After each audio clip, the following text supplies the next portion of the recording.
What is going on, Angels? Today we're taking a deep dive into the finer points of horizontal dragged attacks. And while the concept of dragging attacks, it's out there in both my own and other creators' tutorials, the finer points of what makes these techniques effective, I haven't really seen explained. So this video will assume you're familiar with basic chivalry terminology. If you wound up here and you're brand new, I'll link up my beginner tutorial. Alright, let's talk about dragging. If you find this video to be helpful, please subscribe. So a lot of times when you hear people talk about drags or slowing down one's attack to get players to miss time counters, you hear the advice of simply look away or just look up for horizontals.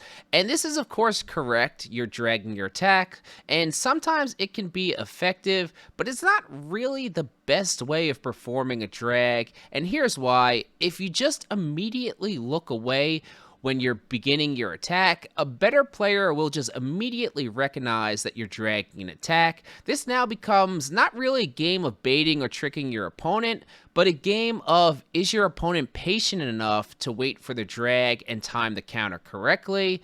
And as players become more experienced, the answer is yes, many times they are. Professional gamble type players with super fast weapons, they can even make the read if you immediately show your cards and just show them that you're going to be dragging, and they'll try to break your initiative and gamble for a free shot. The better way to use your drags in many cases is to bait out your opponent's counter by disrupting their timing. I give a lot of advice on feinting where I say sell your feint. Well, we want to sell our drag to wait until your heavy swing has completed the windup and has released before dragging your attack. The closer you get to your enemy, the greater the chance they attempt to counter. And as they think that strike's about to land, you just pulled your mouse all the way to the side, slowing down your attack and forcing them to mistime their defense. I think this was one of those subtle things about Chivalry 2 that we don't really see talked about much, and why some players might have a basic understanding of the concept of drags, but they struggle to land them. Now, dragging is best utilized when combined with footwork or movement, moving diagonally towards and behind your opponent on the same side your weapon is swinging is a very effective way of using that slowdown to get just to the side of your opponent's guard, and it allows you to land a hit. On the opposite end, moving laterally to the side you're not swinging while continuing to extend your drag allows your weapon to land even later, again testing the patience and timing of your opponents. Making decisions on where and what direction to move is something that's decided in a split second, and that awareness and game sense comes from experience. Now, we've talked all about dragging heavy attacks so far, and I'll get back to some more advanced heavy drag tactics shortly, but normal attacks can also be dragged to disrupt opponents' timings. However, with counter windows, it can be really tricky to make light attack drags a significant part of your offense. Saying that, as a longsword main, I drag regular stabs all the time to great effect. I like to call this a subtle drag, and we can do this with horizontals also. So let's talk about how subtle dragging of light attacks can help you defeat more opponents. Chivalry is obviously a game of rhythm and timing. Disrupt your enemy's timing, get them conditioned for one speed, then change speeds on them. It sounds pretty simple. What I like to do with my subtle dragging is start by conditioning my opponents with fast attacks. I'll generally perform 2 excelled or sped up regular attacks to condition them to blocking or countering quickly. On my third attack, I'll pull the strike slightly off to the side with, again, what I like to call a subtle drag, slowing it down and messing with my opponent's timing.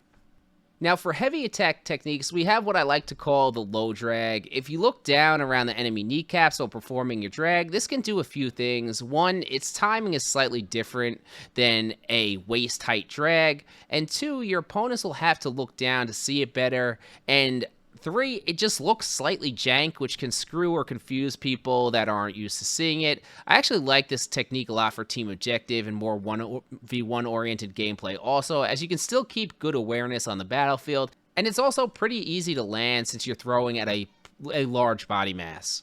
The next dragging technique, it's way more dually, it looks completely jank, and it requires more timing and accuracy to land.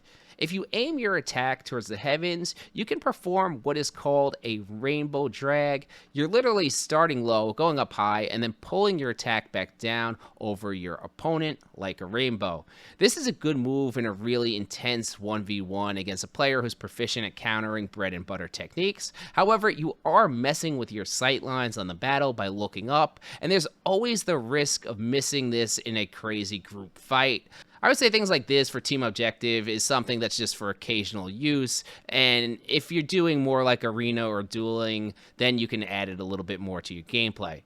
Now, the last point I want to touch on is overdragging. Again, there's always judgment involved when using your attacks, but especially in third person, you can do some insanely long drags. You can do them in first person too, but you sacrifice vision to perform them. I won't get on this topic too badly now, but some of the game's jank would be gone if the game was just locked to first person, and you had to sacrifice vision if you're going to risk one of those techniques. But yeah, with these super long drags in team objective, be careful, because the longer a drag takes, the greater the chance one of the pace eaters in team objective lands a gamble on you. Especially in group fights, there's zero chance you can find a group of 4 to 5 players in a pack who will obey the laws of initiative, so save those moves for smaller scale fights against better players.